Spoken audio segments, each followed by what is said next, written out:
সেদিন সন্ধেবেলা হঠাৎই চলে গিয়েছিলাম বেলদা সুসিন্দা রেলগেটের কাছে আমার খুব পছন্দের একটি ঠিকানায়। বন্ধুদের ভালোবাসা আর বড়দের প্রণাম। যারা সুসিন্দা এলাকার আশেপাশে থাকেন বা নিয়মিত যাতায়াত করেন তারা হয়তো এই ছোট্ট দোকানটাকে চিনতে পারেন। আমি বলছি মদনদার ঝালমুড়ির দোকানের কথা। রেলগেটের একদম পাশেই ছোট্ট একটা দোকান। বাইরে থেকে দেখলে খুব সাধারণ মনে হবে, কিন্তু এই সাধারণ দোকানটার মধ্যেই লুকিয়ে আছে অসাধারণ স্বাদ আর আন্তরিকতা। ঝালমুড়ি আর বারোভাজার প্রতি আমার ভালোবাসা আজ নতুন কিছু নয়, আর সেই ভালোবাসার লিস্টে মদনদার দোকান অনেকদিন ধরেই একটা বিশেষ জায়গা দখল করে আছে। দোকানে ঝালমুড়ি বারোভাজার পাশাপাশি ডিম সেদ্ধ, ডিমের অমলেট, ডিম টোস্টও পাওয়া যায়। এখানে বারোভাজার ঝালমুড়ির দাম মাত্র 10 টাকা থেকে শুরু। সেদিন আমরা পৌঁছেছিলাম রাত প্রায় 10টার সময়। দিনের বেশিরভাগ বিক্রি হয়ে গেছে, অনেক কিছুই প্রায় শেষের পথে। দোকানে ঢুকেই আমি অর্ডার দিলাম 10 টাকার একটা ঝালমুড়ি।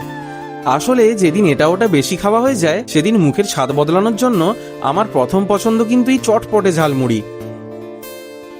ঝালমুড়ি তৈরি হতে হতে মদনদার সাথে একটু গল্পও হয়ে গেল। মানুষটা কিন্তু ভীষণ হাসি খুশি আর ব্যবহারেও খুব আন্তরিক। দেখবেন এমন কিছু কিছু মানুষ আছেন যাদের কাছে গেলে শুধু খাবারের জন্য নয়, তাদের ব্যবহার আর ভালোবাসার জন্য বারবার যেতে ইচ্ছে করে। আর মদনদা ঠিক তেমনই একজন। কথা বলতে বলতে এদিকে তৈরি আমাদের ঝালমুড়ি।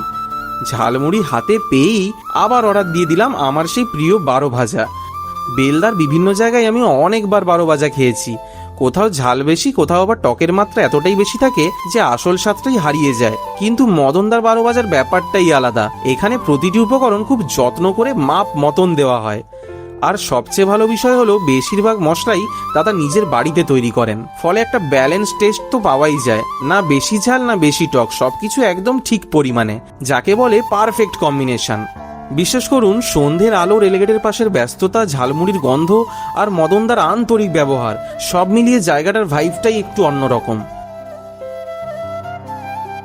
আপনারাও যদি আমার মতো ঝালমুড়ি আর বারোভাজার ভক্ত হয়ে থাকেন তাহলে একদিন সময় করে অবশ্যই মদনদার দোকানে ঘুরে আসবেন।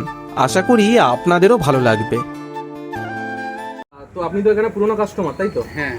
তো কত বছর ধরে এখানে খাচ্ছেন তাও আন্দাজে? আমাদের তো এখানে আমরা খিদা পেলে মোটামুটি সন্ধ্যা হলে আমাদের মদনদার দোকান আছে। আমরা সবাই এসে মদনদার দোকানে আড্ডা মারি। খিদা পেলে মশলা মুড়ি বারোভাজা খুব ভালো বানায়। আমরা খাওয়া দাওয়া করে এখানে আড্ডা মারি, আবার বাড়ি চলে যাই। বাহ বাহ, খুব ভালো। মদনদা খুব ভালো বানায়।